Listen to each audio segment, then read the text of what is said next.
बिस्मिल्लाहिर्रहमानिर्रहीम। आज हम न्यूक्लियर रिएक्शंस के बारे में पढ़ने लगे हैं कि न्यूक्लियर रिएक्शंस क्या होते हैं। तो सबसे पहले हम देख लेते हैं न्यूक्लियर रिएक्शंस होते क्या हैं। न्यूक्लियस की वजह से हमें समटाइम कुछ एनर्जी वसूल होती है, कुछ एनर्जी हम हासिल करते हैं। वो हमारे पास दो किस्म की होती है, एक हम न्यूक्लियर फिशन होती है और सेकेंड हमारे पास न्यूक्लियर फ्यूजन होती है। आज के लेक्चर में मैं आपको बताऊँगा कि न्यूक्लियर फिशन क्या चीज़ होती है। न्यूक्लियर फिशन एक ऐसा प्रोसेस है जिसके अंदर हमें न्यूक्लियस टूटता है, न्यूक्लियस के टूटने की वजह से बहुत ज़्यादा एनर्जी हमें गेन होती है और इस एनर्जी को हम यूटिलाइज़ करते हैं। यूटिलाइज़ करते हुए अपने जो फासिल फ्यूल्स हैं उनको हम रिज़र्व कर सकते हैं। जो कि न्यूक्लियर फिशन का प्रोसेस है, इसके अंदर न्यूक्लियस से बाइंड होता है, जुड़ता है, जिसकी में हमें एनर्जी मिलती है। और ये प्रोसेस में सन के अंदर जो हो रहा होता है वो न्यूक्लियर फ्यूजन का प्रोसेस होता है। इसके अंदर जो हाइड्रोजन गैस होती है वो फ्यूज़ हो रही होती है, जिसके नतीजे में बहुत ज़्यादा हरारत और एनर्जी हमें प्रोवाइड होती है। अगर ये फ्यूजन का प्रोसेस ना हो रहा हो अर्थ के सरफेस सन के ऊपर, तो बिल्कुल भी ज़मीन के ऊपर इंसानों के रहने के लिए मौजूद नहीं हो जगह, ये जगह ठीक नहीं होगी और ये इसका जो इन्वायरमेंट होगा, जो टेम्परेचर होगा वो बहुत ज़्यादा ही कोल्ड हो जाएगा। तो ये दोनों ऐसे प्रोसेसेस हैं, एक फ्यूजन प्रोसेस और फिशन प्रोसेस, जिसके अंदर न्यूक्लियस को हम ट्रांसफार्म करते हैं। ट्रांसफार्म करते से हमें बहुत ज़्यादा एनर्जी प्रोड्यूस होती है। जो फिशन प्रोसेस है इसमें जो इसकी वजह से हमें जो एनर्जी प्रोड्यूस होती है उसको हम न्यूक्लियर पावर प्लांट्स को हम जनरेट करने के लिए इस्तेमाल होते हैं। इससे इतनी एनर्जी में मिलती है, अगर इसको हम कंट्रोल ना करें तो बहुत बड़ा ब्लास्ट जो एटॉमिक बम की सूरत में हमें मिलता है। सबसे पहले देख लेते हैं कि जो न्यूक्लियर फिशन प्रोसेस है वो क्या होता है। न्यूक्लियर फिशन प्रोसेस को 1938 में दो साइंटिस्ट थे, ओटो हान एंड स्ट्रासमैन ने, इन्होंने डिस्कवर किया था। जो इन्होंने जो प्रोसेस डिस्कवर किया था उसको हम न्यूक्लियर फिशन बोलते हैं, फिशन प्रोसेस। इसको हम देख लेते हैं फिशन प्रोसेस होता क्या है। इस प्रोसेस के दौरान जो न्यूक्लियस होता है वो ब्रेक हो जाता है अब इनटू फ्रैगमेंट्स के अंदर। इन्होंने क्या किया, इन्होंने ये किया कि एक हायर हैवी एलिमेंट इन्होंने लिया, जैसे कि यूरेनियम है। यूरेनियम का आइसोटोप 23592, इसका एटॉमिक मास 235 है और जो 92 इसका एटॉमिक नंबर है। उसके ऊपर इन्होंने फॉल करवाया स्लोली मूविंग न्यूट्रॉन। एक न्यूट्रॉन फॉल करवाया तो ये कन्वर्ट हो जाता है यूरेनियम 236/92, जो कि एक कंपाउंड न्यूक्लियस है, इसके अंदर शिफ्ट हो जाता है। शिफ्ट होने के बाद ही ये ब्रेकअप हो जाता है दो फ्रैगमेंट्स में, यानी कि दो टुकड़ों में। वो दो टुकड़े कौन से थे, एक तो बैरियम का था और दूसरा क्रिप्टॉन का था।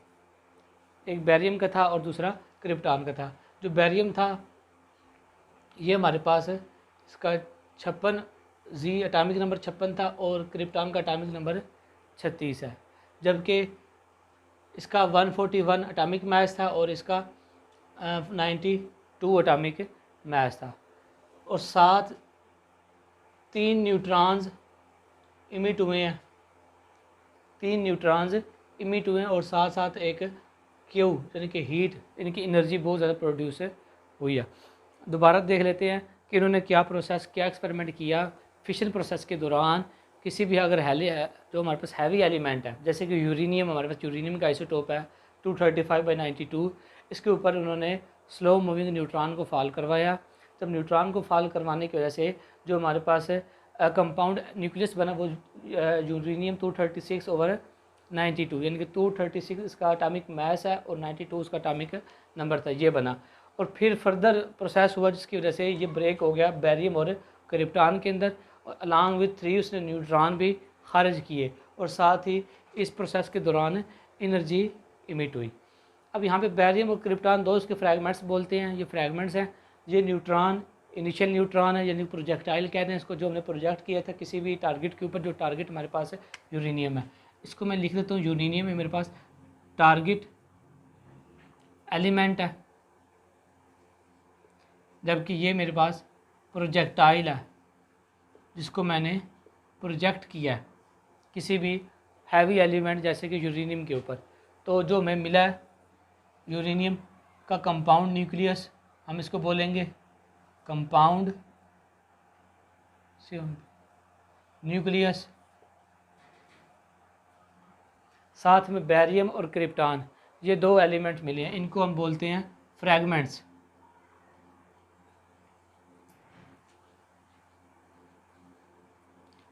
ये 3 न्यूट्रॉन्स हमें मिलेंगे, न्यूट्रल पार्टिकल, और साथ हमें एनर्जी मिलेगी। तो किसी भी प्रोसेस के दौरान, ऐसा प्रोसेस जो कि हमारे पास फिशन प्रोसेस है, फिशन प्रोसेस के दौरान जो हमारा न्यूक्लियस होता है वो ब्रेकअप हो जाता है इनटू स्मॉल फ्रैगमेंट्स में। जो फ्रैगमेंट्स है वो बैरियम के हो सकते हैं, क्रिप्टॉन के हो सकते हैं।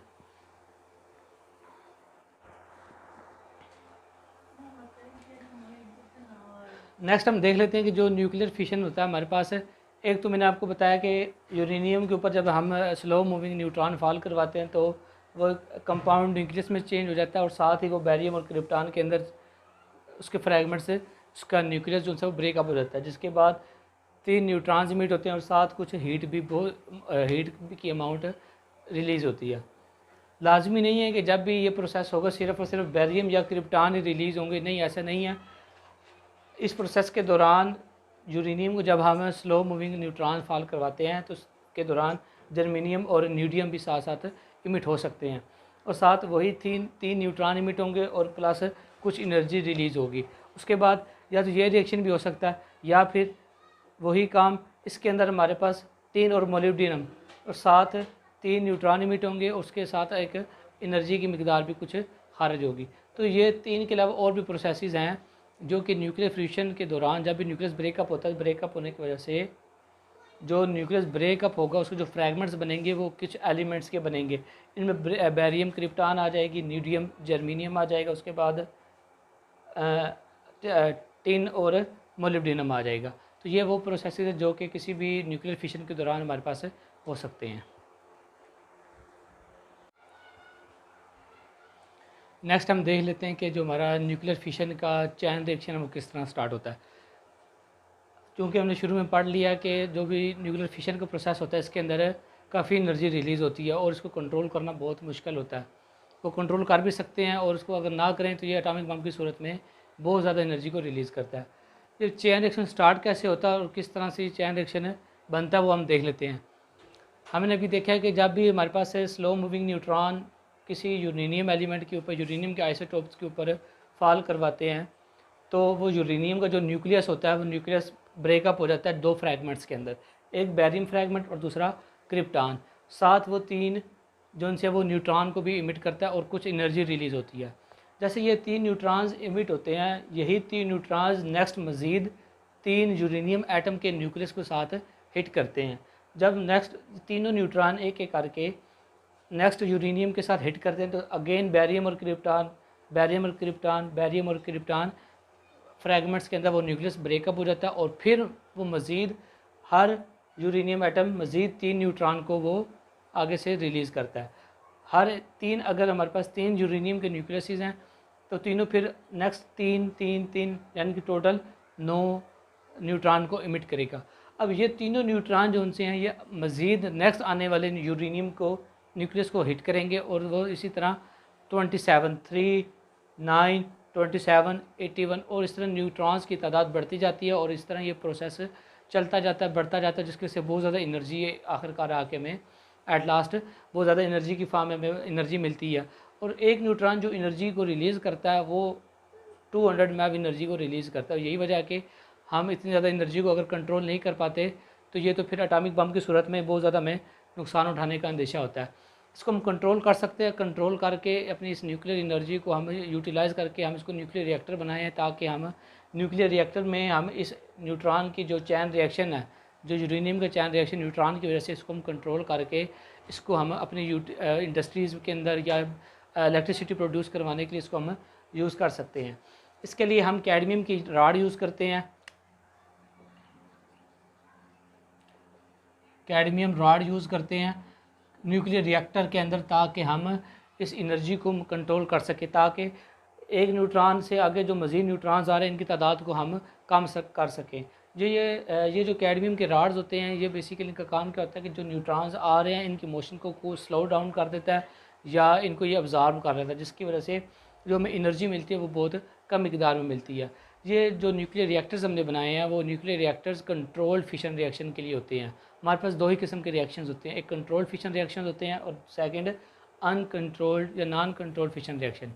नॉन कंट्रोल फिशन रिएक्शन वो फिशन रिएक्शंस होते हैं जो कि ये आपके डायग्राम में दिखाया गया कि इसमें रिएक्शन बढ़ता जा रहा है और आखिरकार जो हमारे पास यूरेनियम है वो डिसइंटीग्रेट हो जाता है और बहुत ज़्यादा एनर्जी हमारे पास खारिज होती है। लेकिन जो कंट्रोल रिएक्शन है उसको हम अपनी ज़रूरत के मुताबिक हम उसको इस्तेमाल कर सकते हैं। तो ये हमारा था न्यूक्लियर फिशन। नेक्स्ट हम देख लेते हैं कि हमारे पास न्यूक्लियर मॉडल और न्यूक्लियर फिशन के दरमियान जो लिक्विड ड्राफ्ट मॉडल था, नील बोर और जॉन व्हीलर ने जो थ्योरी पेश की थी उसके बारे में हम स्टडी कर लेते हैं। नेक्स्ट हम देख लेते हैं कि लिक्विड ड्राफ्ट मॉडल के दरमियान और हमारा न्यूक्लियर फिशन के दरमियान क्या एनालॉजी है। इस एनालॉजी को डिस्क्राइब किया था जॉन व्हीलर ने और साथ बोर ने, नील बोर ने। तो देख लेते हैं उसके दरमियान क्या एनालॉजी है। उन्होंने ये कहा था कि जो भी हमारे पास न्यूक्लियस होता है वो बिहेव करता है एज अ लिक्विड ड्राफ्ट, जैसे कि वो पानी का कतरा होता है उसकी तरह वो बिहेव करता है। जिस तरह जो हमारा लिक्विड ड्राफ्ट होता है उसके ऊपर भी दो फोर्सेस एक्ट अपान कर रही होती हैं, इसी तरह न्यूक्लियस के अंदर भी दो फोर्सेस एक्ट अपान कर रहे होते हैं। न्यूक्लियस के अंदर जो फोर्सेस होते हैं, एक तो उसकी बाइंडिंग फोर्स होती है जो उसके न्यूक्लियॉन्स को कैरी करके रखती है, और सेकंड उन न्यूक्लियॉन्स के दरमियान जो इलेक्ट्रोस्टैटिक रिपल्शन की फोर्स है वो फोर्स होती है। इसी तरह लिक्विड के जो ड्राप होता है उसके अंदर भी फोर्स, उसके मालिक्यूल्स के दरमियान भी फोर्सेस पाई जाती हैं। एक तो टेंशन की फ़ोर्स होती है और दूसरी उसकी मालिक्यूल्स के दरमियान फोर्सेस ऑफ अट्रैक्शन होती हैं। तो उन्होंने ये डिस्क्राइब किया जब भी हम स्लो मूविंग न्यूट्रॉन किसी भी यूरेनियम के आइसोटोप के ऊपर, जो कि 23592 आइसोटोप है, उसके ऊपर फॉल करवाते हैं, तो फॉल करवाने की वजह से वो न्यूट्रॉन इस यूरेनियम के आइसोटोप्स के ऊपर ऑब्जार्व हो जाएगा। ऑब्जार्व होने की वजह से वो यूरेनियम का जो आइसोटोप है वो एक्साइटेड स्टेट में चला जाएगा, यानी कि एक्साइट हो जाएगा। ये स्टेरिक जोन से वो एक्साइटेड स्टेट को जाहिर कर रहा है। एक्साइटेड स्टेट में जाने के बाद ये जो उसके न्यूक्लियॉन्स होंगे वो ऑसिलेशन करेंगे, एक्साइट हो जाने के बाद ऑसिलेट करेंगे। ऑसिलेट होने के बाद वो उनके दरमियान जो फोर्स ऑफ अट्रैक्शन होगी और उनके दरमियान जो टेंशन की फोर्स होगी लाइक लिक्विड की तरह, वो एक दूसरे के ऊपर फोर्स लगाएंगे। ये दोनों फोर्सेस आपस में मिलके ये एक डम्बेल की शक्ल की, हमारे जो न्यूक्लियस होगा यूरेनियम का वो एक डम्बेल की शक्ल इख्तियार कर लेगी। दरमियान में उसकी नेक होगी, साइड पर जो उसके दो फ्रैगमेंट्स होंगे।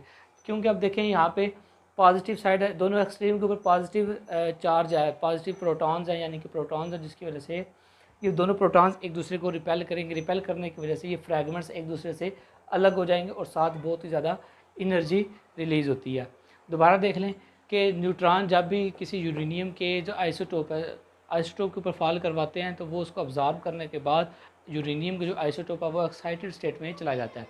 उन्होंने यहाँ पे लिक्विड ड्राफ्ट मॉडल और न्यूक्लियर फिशन के दरमियान यही एनालॉजी बयान की है कि जैसे हमारे पास लिक्विड ड्राफ्ट मॉडल के अंदर जो लिक्विड होता है उसके ऊपर टेंशन की फोर्स होती है और साथ मॉलिक्यूल्स के दरमियान फोर्सेस ऑफ अट्रैक्शन होती हैं। इसी तरह किसी भी यूरेनियम के न्यूक्लियस के अंदर भी दो फोर्सेस होती है। बेसिकली एक बाइंडिंग फोर्स होती है जो उसको बाइंड करके रखती है, और सेकंड उसके प्रोटॉन्स के दरमियान जो रिपल्सिव फोर्स होती है वो मौजूद होती है। जब एक्साइट होने के बाद उसके जो प्रोटॉन्स होते हैं वो ऑक्सीलेट करते हैं। ऑक्सीलेट होने से वो जो उनसे वाइब्रेट करते हैं, ऑक्सीलेट होते हैं, तो उसके साथ ये दोनों दो फ्रैगमेंट्स में डिवाइड हो जाते हैं। दो फ्रैगमेंट्स के साथ एक नेक बन जाती है, यानी कि एक जो हमारा यूरेनियम का न्यूक्लियस है वो एक डम्बेल की सूरत इख्तियार कर लेता है। डम्बेल जैसे जैसे जब हमारे दोनों एक्सट्रीम्स के ऊपर पॉजिटिव चार्ज आ जाएंगे, दोनों एक दूसरे को रिपेल करेंगे। रिपेल करने की वजह से ये दो फ्रैगमेंट्स के अंदर डिवाइड हो जाते हैं। जब डिवाइड होते हैं तो साथ हमें अमाउंट ऑफ हीट मिलती है। अब यहाँ पे हम देख लेते हैं कि हमें यहाँ पे यूरेनियम के हमारे पास आइसोटोप्स हैं, वो यूरेनियम 238 92, यूरेनियम 235 92 और यूरेनियम 234 एंड 92। हम सिर्फ़ और सिर्फ यूरेनियम 235 और 92 ही यूज़ कर रहे हैं, जो कि 238 और 92 हम यूज़, या 234 या 92 हम यूज़ नहीं कर रहे। इसकी मेन वजह ये है कि जो यूरेनियम का 238 और 92 जो आइसोटोप है ये ज़्यादा स्टेबल आइसोटोप है, और जब इसके ऊपर हम फास्ट मूविंग न्यूट्रॉन भी फॉल करवाएंगे तब भी इसके अंदर बड़ी मुश्किल से इसके अंदर फिशन प्रोसेस स्टार्ट होगा, लेकिन बहुत कम मिकदार में। इसमें सबसे पहले जैसे ही अगर हम 238 के ऊपर यूरेनियम के ऊपर हाई मूविंग न्यूट्रॉन को फॉल करवाएंगे तो वो उसको ऑब्ज़र्व कर लेगा। ऑब्ज़र्व करने की वजह से वो पोलोनियम में शिफ्ट हो जाएगा। पोलोनियम यानी कि 239/92 में शिफ्ट हो जाएगा। तो फिर इसके बाद पोलोनियम फिर न्यूक्लियर फिशन को स्टार्ट करता है। लेकिन जो यूरेनियम 235 92 है ये हमारे पास अनस्टेबल होता है। इसके ऊपर स्लो मूविंग न्यूट्रॉन भी फॉल करवा लें, जिसको ऑब्ज़र्व करके एक्साइटेड स्टेट में चला जाता है और फिर वो साथ साथ उस जैसे जैसे उसकी एनर्जी बढ़ती जाती है, एक्साइटेशन बढ़ती है, तो वो फ्रैगमेंट्स में तकसीम होकर एक न्यूट्रॉन को इमिट कर देता है और साथ एनर्जी रिलीज़ हो जाती है। और जो न्यूट्रॉन इमिट होता है वो मज़ीद न्यूट्रॉन्स मज़ीद न्यूक्लियस के साथ यूरेनियम की जो न्यूक्लियाई है न्यूक्लियस है उसके साथ मिलकर मज़ीद न्यूट्रॉन्स को जनरेट करता है।